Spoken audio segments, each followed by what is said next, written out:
दर्शन शुरू जगो सैया आजू पटना के घाट बरती पहोखिना सहैया निहारे नैना राउर बाट दिही दर्शन शुरू जगो सैया आजू आरा के घाट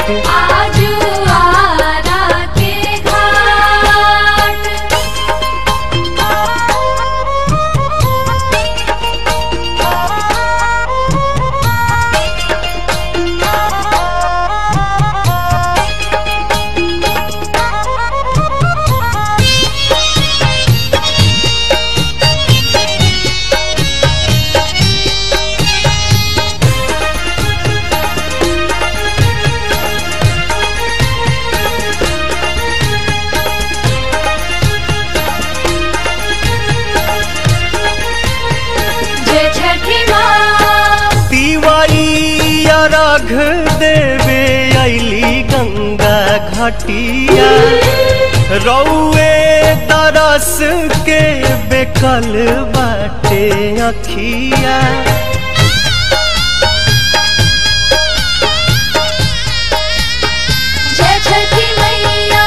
पिवाई अर्घ देवे अली गंगा घटिया रौए दरस के बेकल बाटे अखिया हरि देव दुखवा बलैया उगी पूर्व से मुस्कात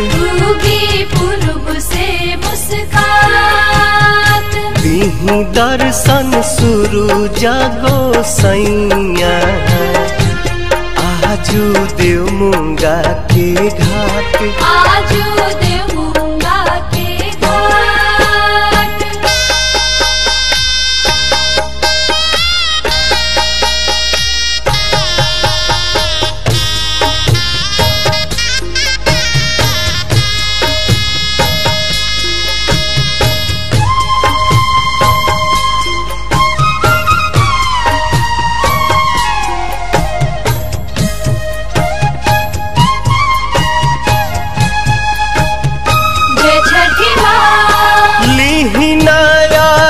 आदित्य दीही आशीर्वाद जी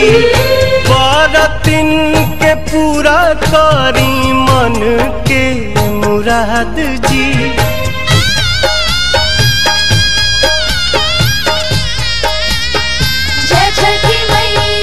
लीहिना अर्घ आदित्य दीही आशीर्वाद जी बरतिन के पूरा करी मन के मुराद जी पवन गोविंद परेले पैया दर्शन दीही साथ छात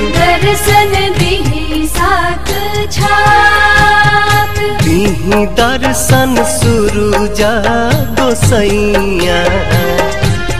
आजू बगसर के घाट आजू पटना